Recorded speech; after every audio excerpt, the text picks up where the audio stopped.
Da-da-da-dum. Here he comes to save the day. Mr. B, Mr. B. Here he comes to save the day.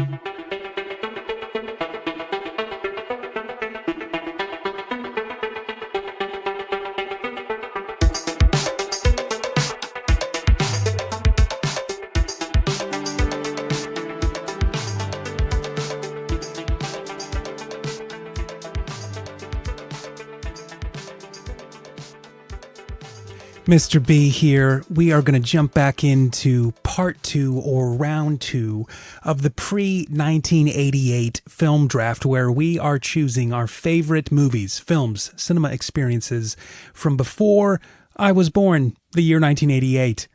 Let's jump back in and see where we are up to. Today's pod sponsored by Gruner Veltliner. All varieties, all brands. The white wine. Of champions. Of champions.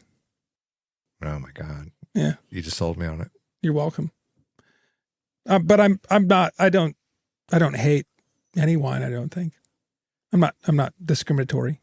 Oh, what about the Red Bank Pinot Noir? Sorry. I mean, most. I mean kinds. I said kinds. Yeah. Not all brands. There are brands that I hate. My goodness. Welcome back from the intermission. Second round, pre-1988 draft. Lord B. Oh, our chime to tell us it's time to draft. God called to make your fucking draft pick. I'm starting this draft like I started my first pick, and I'm going back to drama. And I'm going to take The Trial. Oh, right on. So this is 1962's Orson Welles, starring Anthony Perkins, Jeanne Moreau, Romy Schneider, Orson Welles. It's a wild movie. Have you watched this more than once? I've only watched it once. I watched it like a fortnight ago. Yeah. Loved it. Good pick. Yeah. It's the story about a man who wakes up in the morning and finds the police in his room. We said it's 1962. It's in black and white. And they tell him that he's on trial, but he doesn't know what crime he's committed, or even what he's accused of, or how to protest it. Very absurd. I also didn't think you were this high on it, because I've tried to suggest that I was like, oh, for me, better than Citizen Kane. And your response was like, oh, a totally different movie. I was like, yeah, but if I was ranking Orson Welles, I would have The Trial above Citizen Kane, because that's how I feel about it. Good pick. I love The Trial so much. Very similar in tone to The Hourglass Sanatorium and Mirror by Tarkovsky. Yeah, in the sense yeah. that these absurd things sort of like almost like After Hours, where it's just so absurd, and you just want them to get to the next level. And it's like, can't everybody just see how absurd this is? It just keeps pushing the limits of absurdity. Very great pick. I like that one a lot. The Trial. Booyah. Booyah. How are you going to open up the second round? To date, I have not yet picked anything. Gotcha. Oh, cue up the Beastie Boys. Sabotage. So far in the pre-88 draft, I've not been able to address any films by my personal GOAT, the greatest of all time, Mr. David Lynch. So I'm going to take the opportunity now to start breaking that door open. And in awards, darling, I'm going to start out with Blue Velvet by the master David Lynch, which follows a young man played by Kyle MacLachlan, returning to his hometown of Lumberton, North Carolina, and stumbles himself into a murder mystery. Now, this is a murder mystery that seemingly takes place in this sort of Andy Griffith-ish small town where things just aren't always quite as it seems. I think what the message of this film really saying is that in traditional American towns, there's a seedy underbelly.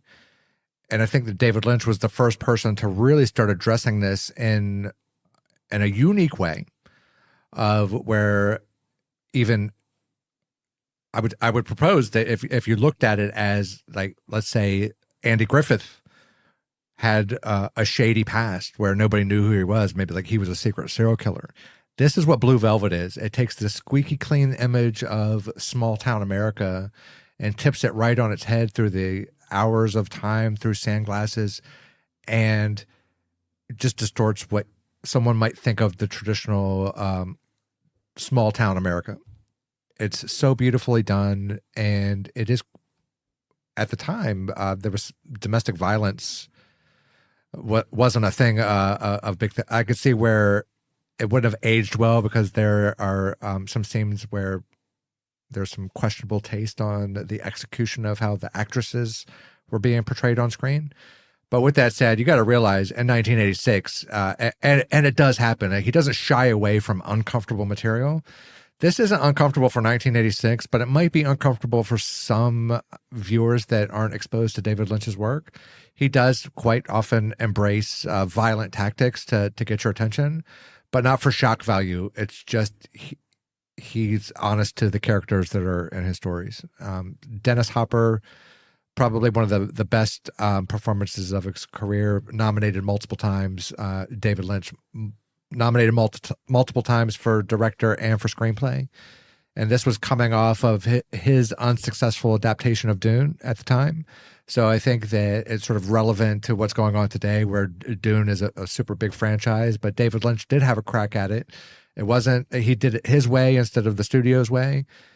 And the studio got their cut instead of the David Lynch cut. And he wanted to sort of abandon that and say, I'm working on original material from here on out. And this was what he went with. And that would be my pick for Awards Darling. Round 2 pick. Great pick. I think I'm going to have to jump to comedy. Do I jump to comedy? Actually, I'm going to jump to Awards Darling, I think. Dun, dun, dun, dun. Yeah. Awards Darling. I'm going to take Days of Heaven by Terrence Malick. Nice. I was wondering when Mr. Malick was going to rear his head. Yeah. Cinematography is gorgeous in this one. It's really got his colors. It's beautiful. This would have been shot on film. He has a certain color grade that he uses that, is kind of Malick. He has a certain pacing and wide sweeping shots. This is from 1978. It's got Richard Gere, Brooke Adams, Sam Shepard, Linda Manns, and it's a beautiful looking film. I wouldn't say a beautiful story, but it's about a man on the run in the this says 1916, a steel worker who is on the run for a crime and is trying to resettle in the Texas Panhandle with his girlfriend and her little sister. Or is it his little sister? I love Malick films. If you've listened to the pod, you'll know that I love Malick's films. This is a fantastic one to dip your toes into. It's a great 70s film. Yeah, I had to have it. Boom. I'm going to steer way to the right from where I've been at. I've been taking these surrealist experimental dramas that follow non-linear narratives that require a lot of thinking for yourself and linger for days and weeks and maybe even years after watching them first. I'm going for the shock and awe. I'm going into the category of horror. I'm going to take the 1974 masterpiece, The Texas Chainsaw Massacre. Oh, my word. Directed by Mr. Tobe Hooper. Now, I am pretty sure that Mr. B will never watch this movie ever unless I make him watch it. If I do ever try to coerce him into watching it, it will be on the silver screen because it will leave him with nightmares. The story of the film is a group of 5 young friends face a nightmare of torment at the hands of a depraved Texas clan. But just like with Blue Velvet, one of the things that this movie explores that's the actual horror of it is that you might be driving down the road and there's the old farmhouse that you don't know who lives there. Let's say it's on the outskirts of your town and you're driving down the highway and maybe you see this old falling down house or somebody that's not taking care of their house very well. And in your mind, you're talking about them, But at no point are you ever going to go actually knock on the door. This is what could happen if you knocked on the door. And I'm telling you, like, you should not try, like, you shouldn't just, if you run out of gas on some deserted highway where there's no one around and you don't have any cell phone service, don't go knocking on just random doors. You don't know what's out there. I'm telling you, like, this for me, the horror of this movie is the potential that it could be real, because I think it's actually probably more accurate of a possibility of something that could happen going into random houses where you've not been invited. Yeah. In America, again, sort of addressing this very seedy, unspoken about things that really can't be proven that there's wrong, but there's this really dark underground, and this is a prime example of that. Now, I'm telling you, I'm into elevated horror movies. I'm not generally into, like, super into slasher films or super into like gore or those types of horror movies.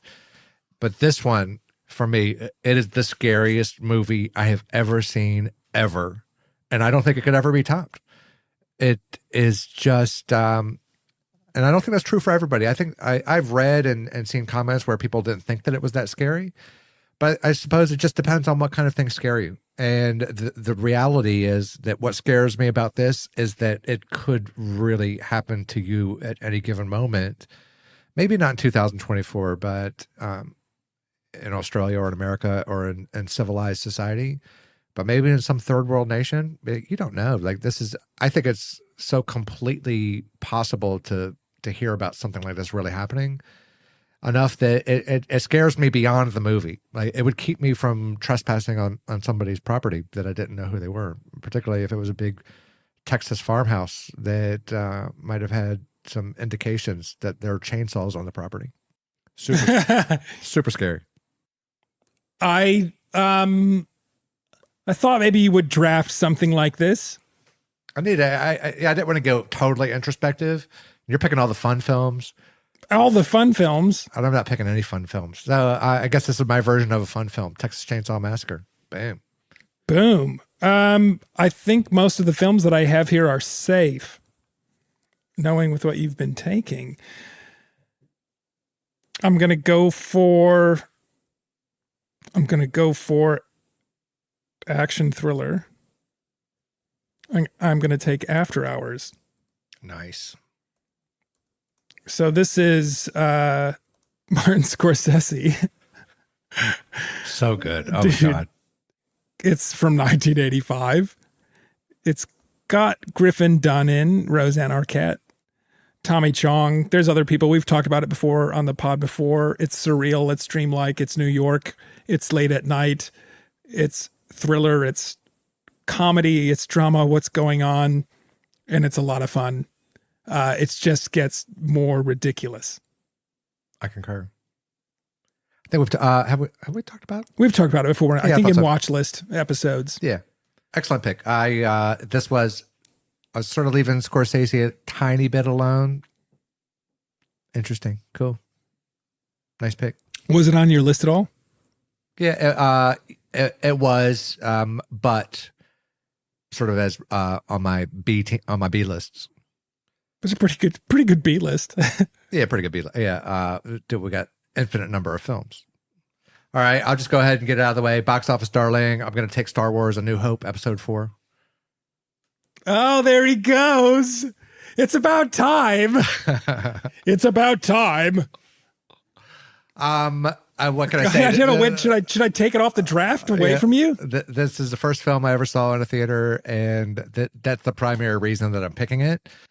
Although it did inform how I enjoy blockbusters, what it's also taught me is that I need to expand my mind, because it's a multi-trillion-dollar franchise that has taught me that the laws of corporate, politic, capitalist, profit rules all. Good narratives are necessarily not really that important anymore. But this was the film that sort of brought that and introduced that. And the special effects were groundbreaking for the time. It became the blueprint for every single blockbuster franchise that has ever existed ever. And Yeah. I'm drafting this more for nostalgia. It's not actually representative of my like. Obviously, I still love Star Wars and The Empire Strikes Back, but as the franchise, like it's not quite the king of the hill that it was in my youth. But it's probably a film that I reckon might be the film that I've seen the most in my life. We owned right when we got a VCR in the house.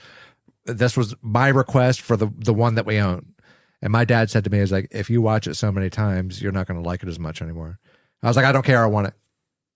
And he was right. That's what happened. But I would, you could put this on anytime. If they were showing it at the theater down the street, I'd go watch it anytime. It still holds up. It's the visual effects are timeless. There's nothing that's off about this film. And yes, Harrison Ford had been in American Graffiti prior, but this was his breakout role. And as we've seen in round one, well, he is a bona fide movie star. Yes. And because of Han Solo. This is such a great film. I would point out that if you go to YouTube and type in updated, reimagined Obi-Wan versus Darth Vader lightsaber scene, you'll be in for the treat of a lifetime. Because after all of these great Darth Maul and great action lightsaber sequences, when you look at A New Hope, it's like, oh, there's just a couple old guys swinging swords at each other. This reimagining, oh my God, it's like whoever did the choreography and the special effects and making it look like really Darth Vader and really Obi-Wan and fighting this high intense, what would be currently significant to modern choreography. It's so good. I really wish that there would be a cut released with that YouTube video. It's so professional. If they stuck this in the movie, it would have been the best thing that could have happened in the multiple reimaginings of the original cut of A New Hope.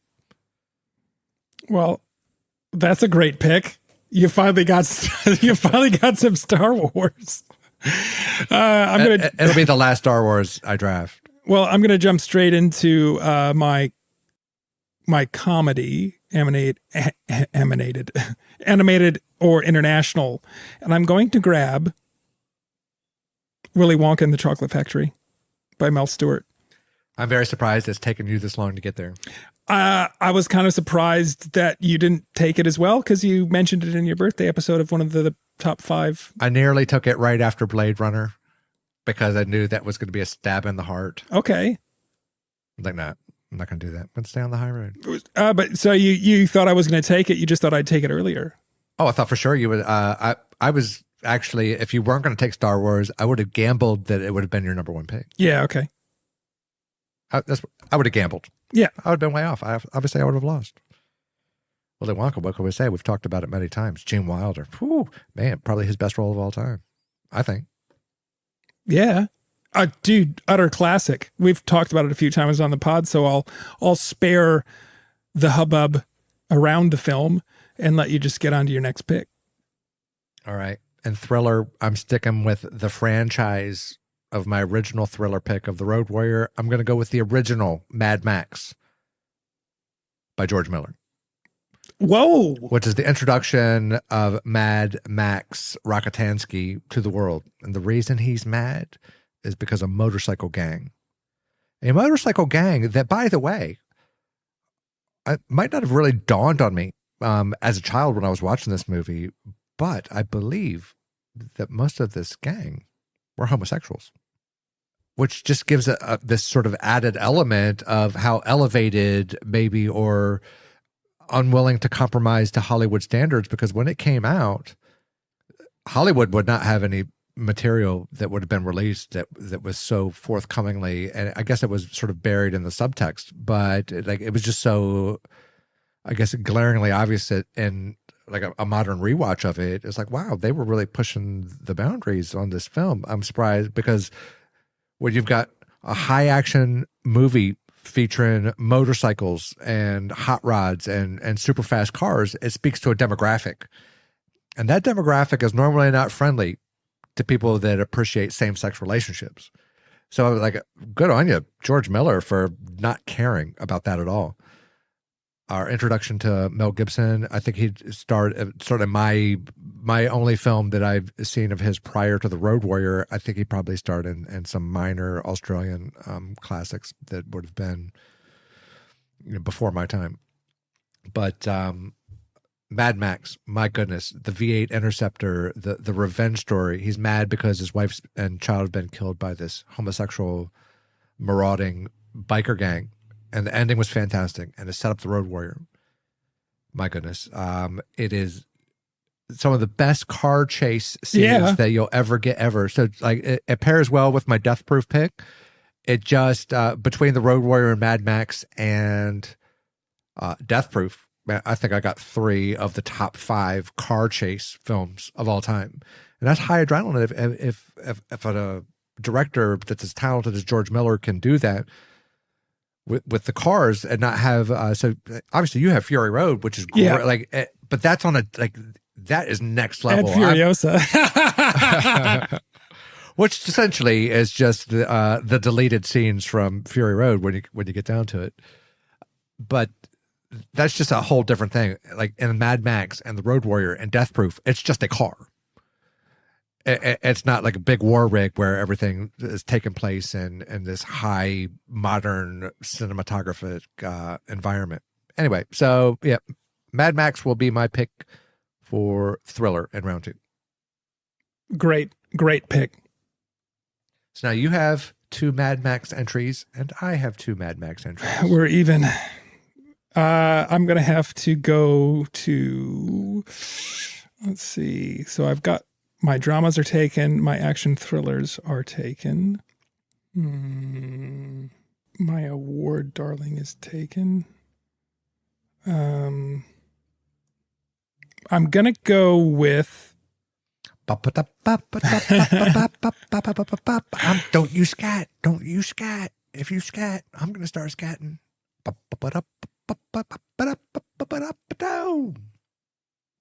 going to go with sci-fi horror fantasy. And I'm going to take The Princess Bride. Oh, right on. Yeah. Nice. Did you watch this movie much when you were younger? I will wager any amount of money. If Letterboxd had existed in 1988 and you were given access to Letterboxd in 1988 and you logged every single time that you watched The Princess Bride, much like Blade Runner, if we compared it to my logging, you wouldn't be fucking close. Yeah. I've seen The Princess Bride so many times. Oh my goodness. I love it. Great pick. We've never talked about Princess Bride. Yeah. Directed by Rob Reiner. Rob Reiner. Oh my God. Probably starring Robin Wright. Yeah. Carrie Elwes and Wallace Shawn, Christopher Guest. Comedy. We should do a third round. It's a great film. I don't know, adventure, romance, comedy, fantasy. It's all rolled into one. I was showed this as a kid by a friend of the family. He was so blown away I hadn't seen it. It's extremely here's the thing. This is one of those films that appeals to everyone. Yeah. There is nothing offensive about this movie. There's everything that's intellectually engaging about this movie. It's fun. It's interesting. It's family friendly. It is appealing to people of every walk of life. Man, this is stone cold killer pick. My goodness. We've never talked about it, so I didn't even. I should have known it. I wasn't imminently drafting it. Yeah, but I just didn't think that it was kind of worth even talking about. Wow. Well, great pick. I have to go with influential films that I need to be stuck with for the end of time. And this is currently where we're at. It is one of my favorite childhood comedies of all time. Like that, as in what I considered to be in those 2 categories as I grew up. Yeah. Awesome. And still watch it to this day. Boom. Now, I think I watched it as a teenager because in my childhood, I was busy consuming Scarface and Road Warrior and Mad Max about marauding homosexual gangs raping unsuspecting citizens of small town Australia. instead of the wholesome material of Princess Bride, which ended up being great, like sort of teenage date night sort of film. Yeah, I think I mostly probably saw The Princess Bride between the ages of 12 and 17 when I was trying to find the best person to be a girlfriend. And it seemed like a good movie to try to pull those tricks out on. Besides, it was just a great movie. All right. It was a great movie. What do you got next? My goodness. Look, I don't care. I don't care if this is not fun or if it's boring. I want the films that I want, and I want them on my list, and I need to sort of have this list established. So I'm going to stick with Mr. Andrei Tarkovsky. And Again? my next one, yes, I'm going to go in this one for the sacrifice and drama. And this film, oh my goodness. I needed to get this before Mr. B has a chance to see it, because I know that once he sees it, he's going to be like, best. It's not even listed as one of his best, but I think for Mr. B, that would be one of his best. I'll just give you a quick synopsis. It is super long. It's 149 minutes. Alexander, a journalist, philosopher, and retired actor, celebrates a birthday with friends and family when it is announced that nuclear war has begun. I won't discuss any spoilers about this film, but there won't be any actors in it that Mr. B has seen. There won't be any locations in this movie that Mr. B has seen. But the subject material of this film is all I want to watch this together when we're both super supremely focused. It's this movie for me is what I suspect a Terrence Malick film is for you. It touches something about spirituality deep inside. So, but this is the predecessor. There would be no The Witch without The Sacrifice. I think it was the primary influence on The Witch. And I don't mean because it does not have any sort of similar narrative context. Yeah. But the slow burn and the slow build, and there's some particular, as a sort of spoiler-free, but maybe it's sort of like a trailer enticement, there's this idea in this film is that a nuclear war has started, and this man who is contemplating his entire life makes a promise to God. I will sacrifice if you turn back time and make this not real. And I will give up everything that's important to me. And I won't say what those things are, because that's what makes this movie so great. But he doesn't only do that. He also, this man is desperate for this nuclear war not to take his family away. He's so full of love, and he, at the end of his career, he's reflecting on his life, and he wants to give value to the people that he loves. And the sacrifice is like, I promise you, God, that I will make a sacrifice. If this is not true, I will keep my promise. I will make this sacrifice. But it wasn't enough. So it's a test of faith, because it wasn't enough for him to pray to God or depend on God to answer this question. He did something else to try to make this scenario not come true. And I'm not going to say anything else about it, but oh my God, this film is probably one of the best films that's ever been made ever. And I don't see how it could not be remade. It just couldn't. Tarkovsky was his own signature style of a filmmaker. If you ask me right now, the greatest film that's ever been made ever in the history of humanity, it needs to go out on the next Voyager mission in case ancient civilizations from other solar systems come across it. My vote is for The Sacrifice to be the film that gets put onto the Voyager. I think it is so good. I can't wait for us to watch it together. Good Lord, Marcus. I am good. You always coming left of field with the hits. Man, I don't have many. I don't have many left. My goodness, you've not. Okay. No. Yeah. Talk to me. What do you got? Well, dude, like you didn't tackle one of the directors of a packet you just purchased. Leave me alone. But neither have you. I know, because it's your dude. Hitchcock's your brand, not mine. Really? He's only my brand. So if I don't draft him, he's not going to get talked about on the pod. Is that what you're saying? No, I love Vertigo. Yeah, and I love Psycho. Okay. I enjoyed Rope. Yeah. I love The Birds, but do I love Hitchcock as much as I love Tarkovsky or Gilliam or Lynch? I mean, he's a master of suspense, and I'm I'm generally not into that style of movie. I love Vertigo. Vertigo's 5-star film. It's been voted as one of the best films of all time. It would be great. It would fit better on your team than it would mine. That's not to say, like, if Vertigo is still there at like round 5, then I'll take it. But I do feel like Hitchcock is way more. He's super American. Yep. There's not too much WTF stuff. It's James Stewart. I think it's clean cut, but it's still a little naughty. But I feel like it's rock and roll enough for you. It's Americana enough for you. It's not quite weird enough for me, but it's so good that I would take it based on the cinematography alone, the VistaVision-ofness of it alone. I would take it for that. Also with Psycho and The Birds, but the other, dude, and plus, oh man, Raising Arizona. Yeah. Okay. Come on, dude! You're giving me all the films. I'm just saying. Well, you're dancing around like I am.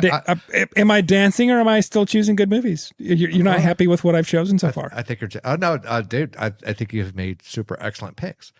It just seems like you're being a little indecisive. Like, oh my goodness, there's not much left. No, I'm not. No, there's not much left that I can choose from because I've put myself into the draft. I'm deep in. There's even another great Rob Reiner film. Yeah. Actually, well, I guess one of them is 89. It's okay. Well, then we could jump to see. Yeah, geez, man. Yeah, I mean, a lot of these films that I would draft fit in a lot of different categories. So my editing on where to choose and where it should be, that's part of the skill of what to choose and when. Because I've already got dramas are already done, action and thrillers are already done, sci-fi and horror's already done. I could choose in box office darling right now. Awards darling, that's already done. Comedy's already done. I only have 2 picks left. I've got an extra wild card. Or not an extra. I've got my final wild card, and then I've got my box office darling. If I'm mistaken, nope, yeah. Box office and wild card. And in box office darling, I'm going to take Mary Poppins. Wow, right on. Yeah. So this is the original 1964 Robert Stevenson directed, Walt Disney film starring Julie Andrews, Dick Van Dyke, Glynis Johns, David Tomlinson. I mean, what more do you need to know about this film? Produced by Walt Disney. It is a childhood film of mine. What did you think of the sequel? It's a family favorite of mine. I actually really love the sequel. I didn't see it. You haven't seen it? No. It's worth your time. Okay. It's do I say as good in a different way? It really does have the essence of it. The casting's great. The story's great. I will tell you my thought on why I think that I would not like it. The music's great. And it's not because of the music, and it's not even because of the actors. Mm-hmm. I just think for me, so great pick, very unexpected, great pick. The visual effects that were employed for the original Mary Poppins, I thought were, for practical visual effects, were amazing. And now we have these, like, it's so easy for people to reproduce those just through computer stuff without actually doing the practical work of the original effects, that there's a difference. So the magic of Mary Poppins, for me, I feel like would be completely different with modern effects. It would not, I guess for me, the nostalgia of Mary Poppins is not just a spoonful of sugar that will make your medicine go down. Did you just say a moonspool? A moonspool of sugar. That's a term that we are copywriting, and it cannot be used outside of this pod. It might be on our Film Dogs merch. It might be a moon full of sugar. Nice. But the portion of the previous thing aside, Dick Van Dyke and the Chimney Sweep. Oh yeah, he makes an appearance. The music's great, and the music may be just as great in the new one. I certainly believe that nothing's happened to great songwriting at all. But I just feel like there will be a disconnect between everything and the way that those practical effects and the way that it tugs on a particular heartstring for me. I would find it very difficult for that to happen modern. And I would just say, look at the difference of, if you looked on your screen at Star Wars A New Hope, and then you put right next to it Star Wars The Last Jedi, and just the way that it looks, and nothing about anything else, just the way that it looks, you can tell which one's the newer film.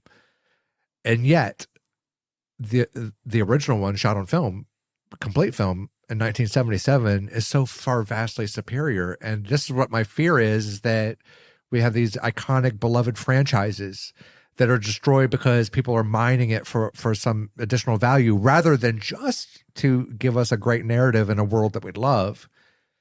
Studios are looking at it as a way to make money, and people will watch it. They hire great songwriters and they might spend a lot of money on it. That's great. What I loved was the originals, like when people commit to the original idea and they go all in on their idea. And the establishment of the franchise is more important to me than the continuation of the franchise. So sometimes I'm proven wrong, because Mad Max Fury Road was a continuation of the franchise. Yeah. One of the best films of all time. And I think no matter what I say about the 2015 draft, it was very entertaining, it was very emotional, and it was very negatively emotional. Man, that's a good episode to listen to. That is one of the best films of, Mad Max Fury Road is one of the best films of all time, and it was the continuation of a franchise of already great films. So what my fear is that I don't think that Mary Poppins is one of the greatest films of all times, but I certainly I'm very impressed with that pick. It is such a great movie. Yeah. I would be very concerned that for me that I wouldn't enjoy the sequel. It's probably something unless we were going to do a musical episode and we needed to draft the top 50 musicals of all time, probably wouldn't really tackle it. But that's not to say I wouldn't ever. I respect your opinion. Well, I have children, so I get to revisit the early films that I watched as a child, and now that they are making a lot of remakes, sequels, prequels to them so many years on, and I'm showing them to my kids, it kind of reawakens the earlier love for some of the earlier ones that I watched. It's a family favorite of mine, from my family, like my parents and stuff. There's a big nostalgia behind it, and it is a fantastic film. Good pick. I've only got one left, and now you've got... I've got two left. Two. In foreign films, I'm going to go back to Mr. Tarkovsky. Good Lord. And I'm going to take his film Stalker. Okay, yeah. I'm surprised you didn't take this one earlier.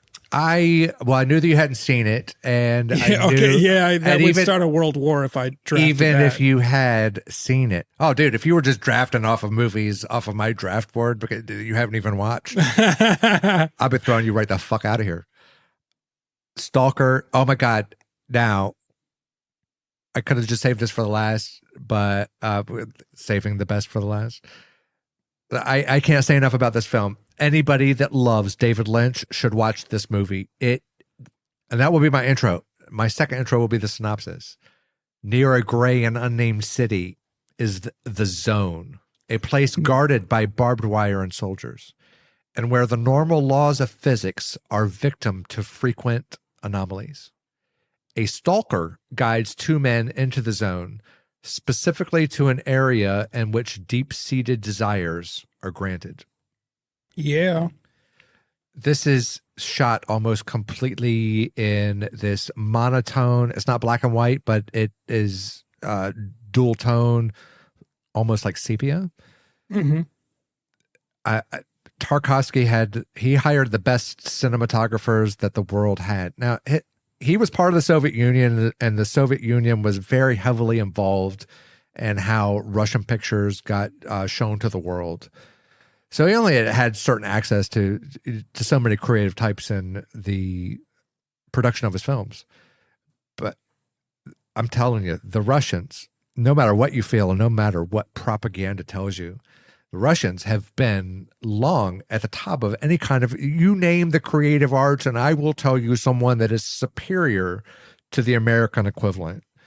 Dostoevsky as an author, you name me an American author that is better than Dostoevsky, and I will tell you that you're full of shit. You tell me that there's a chess player that is better than Garry Kasparov. Now, you could argue Magnus Carlsen, but that's not American, is it? No. What I'm telling you is that when it comes to these high-end creative outputs, that Russians, for every intent and purpose, are the equal, if not superior, creative beings. And I don't know why that is, or maybe I just have a special affinity, but there's just something about the expression and how this American Hollywood popcorn culture versus the oppressive nature and how people ascend beyond the oppressive nature to create beautiful art. And Tarkovsky, for me, does that in such a beautiful way that it means that nobody can ever fail. There is not a system in the world that can keep you so far down that you can't ascend above what everybody else has to experience in this life. It's weird. You don't know what's going on again. Like, you really have to think about it. It's long, it's involved. It requires a massive amount of focus.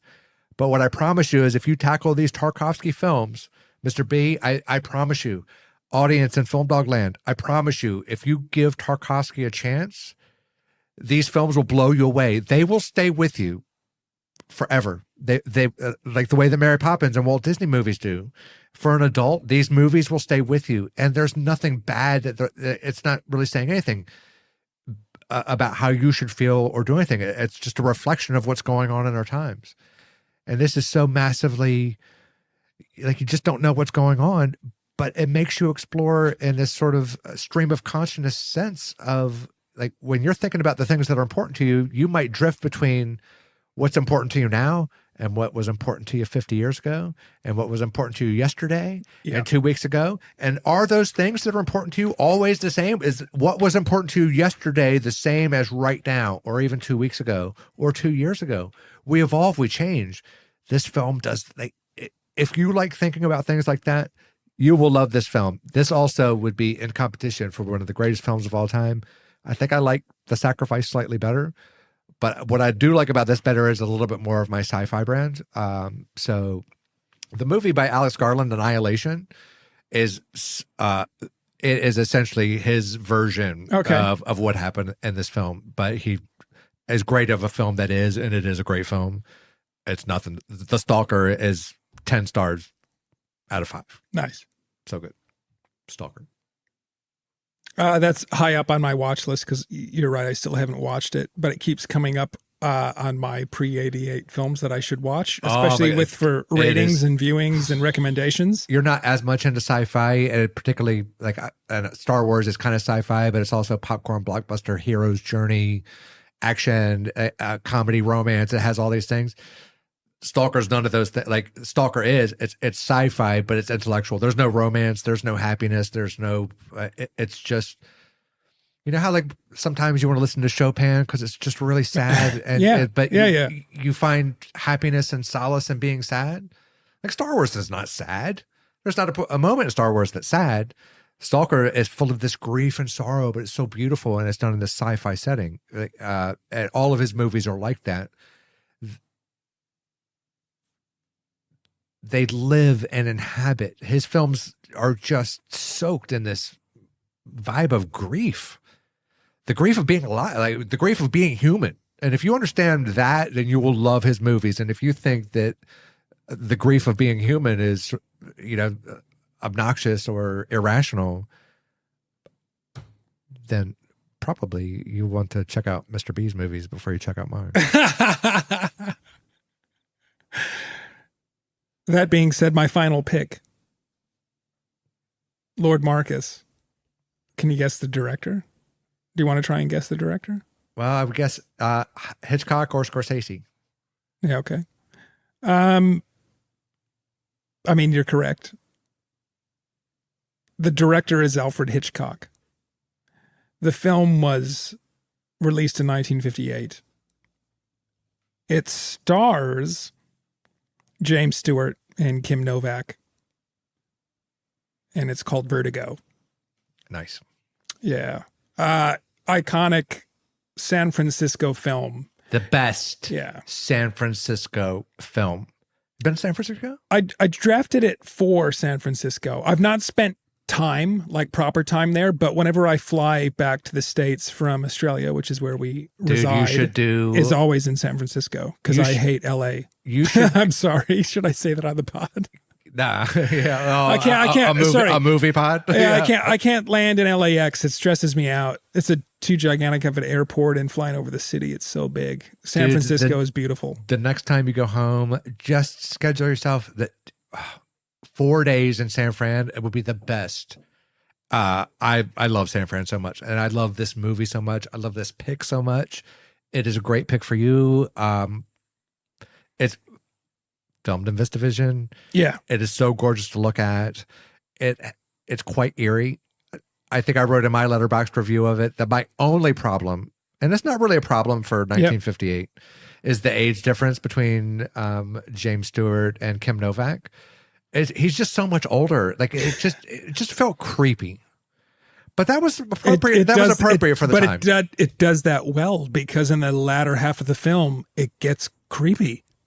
It does, and so I think that maybe is one of the reasons. I don't know what that says about me. I think it's one of the reasons I kind of like it, but it also makes me feel uncomfortable.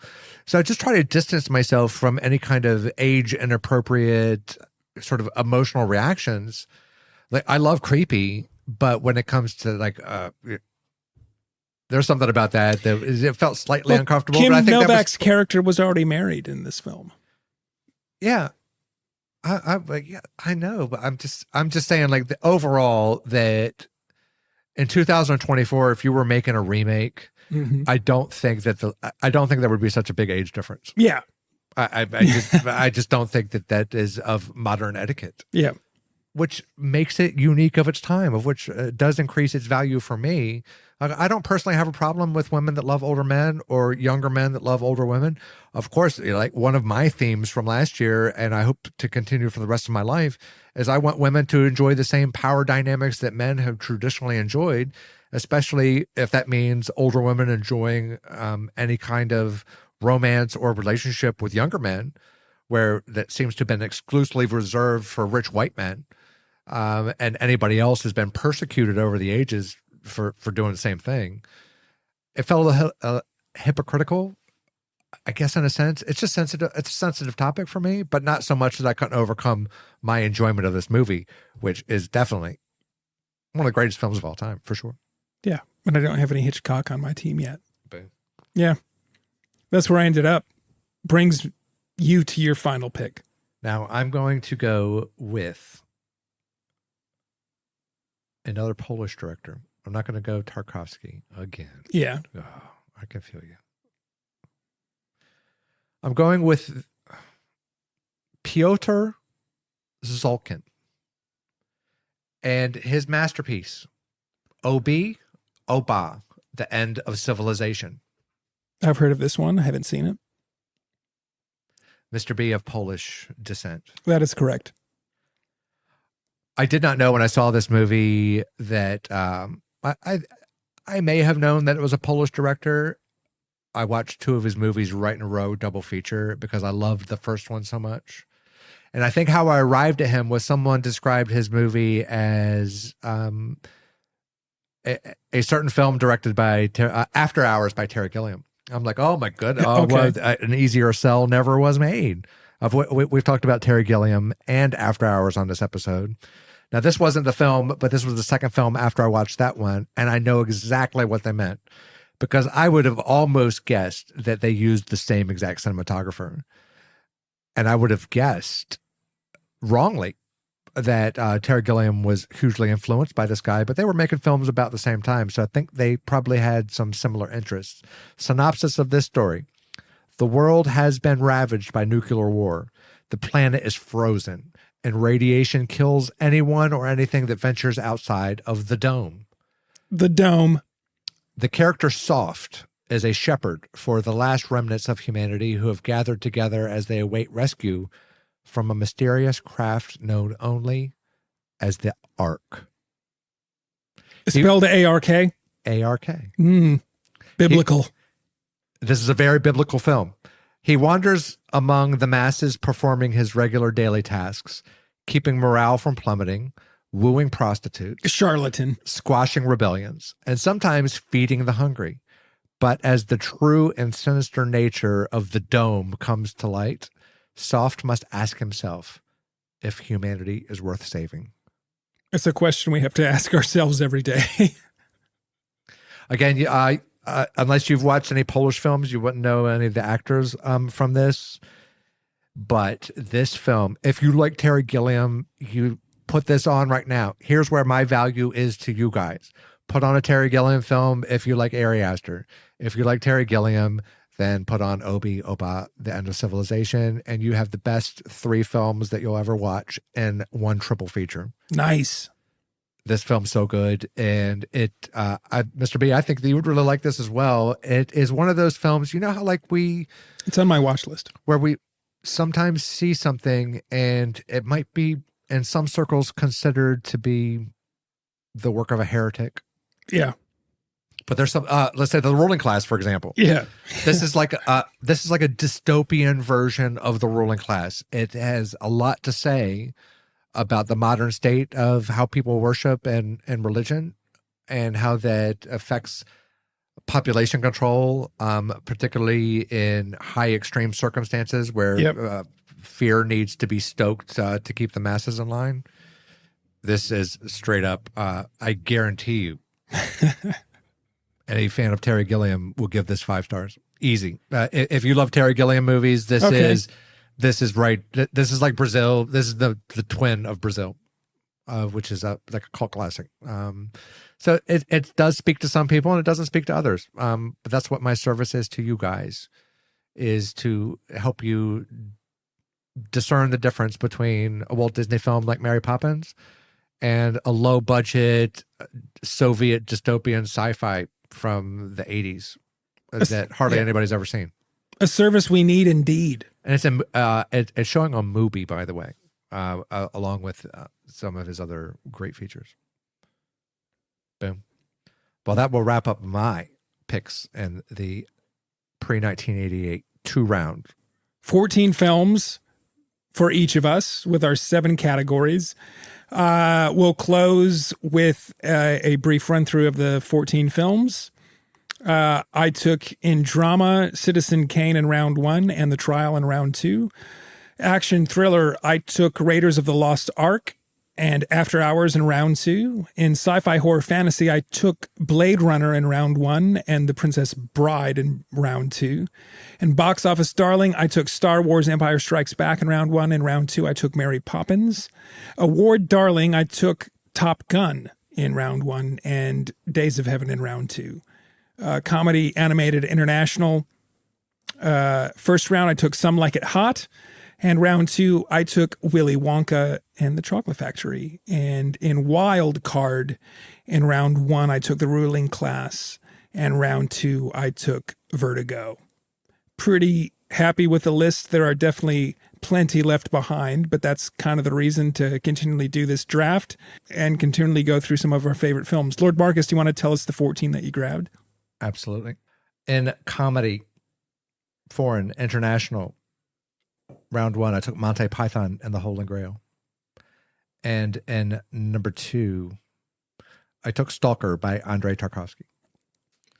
In awards darling, round 1, I took Amadeus. And in round 2, I took Blue Velvet by David Lynch. In box office darling, round 1, I took Full Metal Jacket. And in round 2, I took Star Wars Episode 4, A New Hope. An action thriller. In both rounds, I took from the Mad Max franchise, Road Warrior, Mad Max Part 2, and the original Mad Max, both directed by George Miller. In sci-fi, I took in round 1, Brazil, and in the same category, but sci-fi fantasy horror, I took the Texas Chainsaw Massacre. In wild card, I took Hourglass Sanatorium And I also took The Sacrifice. In my additional wild card, I took 2001: A Space Odyssey by Stanley Kubrick. And in drama, I took The Mirror and Obi Oba by Peter Salkin. Fantastic list. There's a bunch of movies in there for people to watch. Some that you may have already seen multiple times, but probably a lot that you haven't. And that's why we are here, is to not waste your time with movies or film. Lord Marcus, you happy with your picks? Super happy with my picks. I really can't wait for round 3 and round 4. There's just such a big, deep pull, and there's stuff that's been left on the board that it's hard to predict where somebody's going to go because we have this big, massive pull, and I think that I probably didn't go where you expected I would go, and you didn't go where I expected you would go. I'm a little upset about the Blade Runner pick, but outside of that, and it's not because I'm only upset because I didn't get it. I'm not upset because you made it. I'll probably be laying awake about 3:00 in the morning with a knife in my hand, deciding how I'm going to appropriately deal with those emotions. But until that time, pretty good draft. I'm pretty happy with my picks as well. Word. I'm glad to be back. I'm glad to be drafting some of our favorite films. A lot of them were even recent watches for us because we've just been wanting to not do your typical what's out right now. Everybody's talking about what's out right now. What's here and what's good and what's worth your time. Because to be honest, what's out right now, most of it's not worth your time. And if it is, we'll tell you because we'll go see it. If you want to follow along on our film journeys and our recommendations or other pods, you can find us on our Instagram as The Film Dogs or on our Facebook, Film Dogs. I'm Mr. B, am on Letterboxd under my name, and Lord Marcus is as well under his name, Lord Marcus.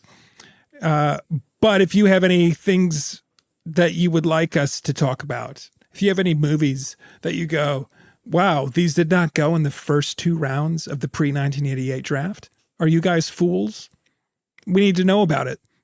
What are you liking? What do you want more of? Who's got the better film teams?